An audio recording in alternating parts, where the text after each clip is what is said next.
Okay, if you freeze up in social situations, stay on this video. I'll explain to you, I'll coach you on how to overcome this. So loads of my clients that I coach over the years, my clients that do my programs have social anxiety.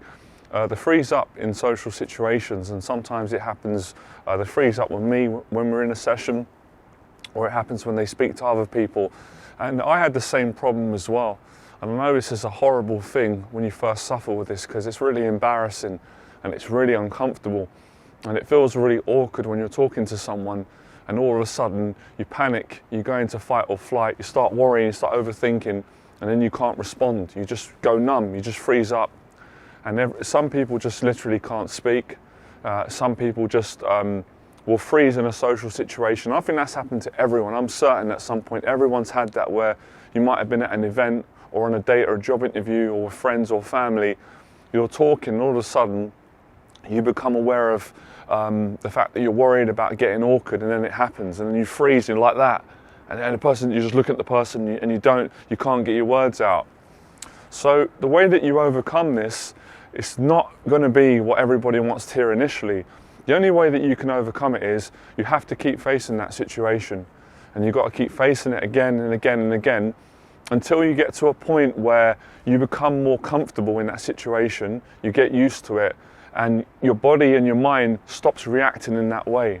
So you become what's called desensitized. You just get used to it, you get comfortable. Or worst case scenario, it will still happen from time to time, but you'll know how to handle it better. So that's the actual solution in how you overcome it. Most people make the mistake of avoiding social situations where they unconsciously know that's going to happen, and that's the worst thing to do. Because that's like saying, well, I have a fear of speaking in front of the camera, so I'm going to avoid speaking in front of the camera in hope that one day that's going to fix the problem, and all of a sudden you're going to be confident on camera. It doesn't work like that. You don't work backwards, you've got to go forward. So in order to be more see? Happens to me. In order to be more confident and comfortable in front of the camera, I've been doing this for almost 11 years. I should have my Weetabix this morning. You've got to practice it, and you've got to not care when things like that happen. And that's how you overcome these problems, and that's how you stop caring about what people think. You develop tools where you just don't care as much, and you can pick yourself back up and speak past the awkwardness. So basically you've got to learn to unfreeze yourself. So if it's a case where you freeze before you're going to give a speech, then the way that you overcome that is exactly what I'm doing now, is by putting yourself in that situation. If it happens, it happens, you're not going to die, fighting through it. And it's just hours and hours of practice. That's how I got good at speaking.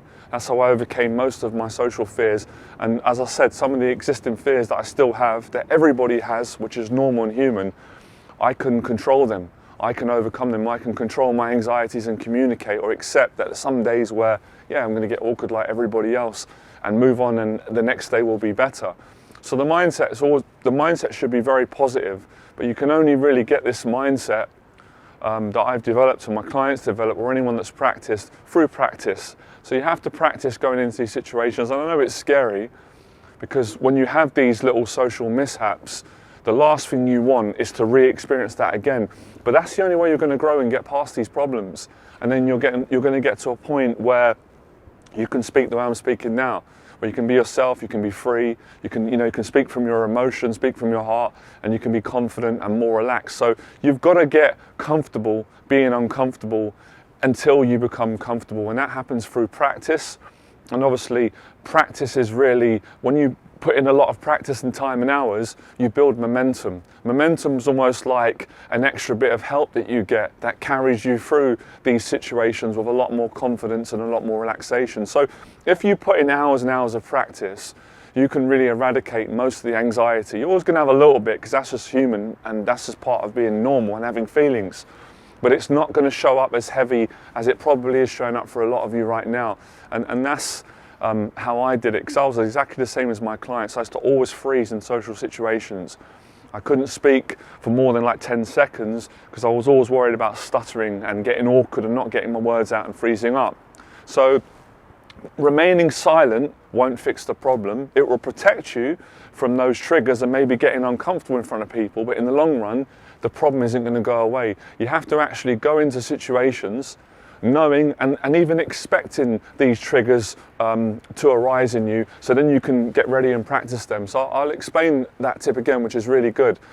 If I'm going to go and do a public talk, I will expect to be a bit nervous. I'll expect to get awkward. So at least then I'm prepared. So when I go in the situation, it's not as bad as I expected it to be, and then I won't be awkward, I'll be confident because of conditioning my mind and telling myself, okay, I'm ready to fight through this anxiety. Does that make sense? Where a lot of people do the opposite. It's like, no, I don't want to fight the anxiety. I don't want that to happen. Please don't happen. They start to negotiate with their mind. And it's almost like reverse psychology. The more you do that, the more your mind's going to play tricks on you and give you negative thoughts and make you start worrying about getting awkward in front of people and not being able to, speak clearly or properly or pronounce your words right, and then you start stuttering. So, of course, a huge part of this is not caring what people think. But it's easy to say that, but it isn't as easy to do that. You've got to work through these things, and you've got to go through, and you shouldn't really be embarrassed, and no one should be, but it's human. You're going to get a bit embarrassed from time to time, but I would say it's so worth it to get to that point when you're confident, you're relaxed, and you'll have many social interactions, or there'll be a lot of situations where you'll be really confident, and it will make you feel really good, and your self-esteem will go up, and that really makes you feel good. That takes away shame, stuff in the past, insecurities, inhibitions, awkwardness, and over time, you're not going to be awkward. Most of people's awkwardness is because they don't socialize enough, because of the fear of being awkward. They avoid situations.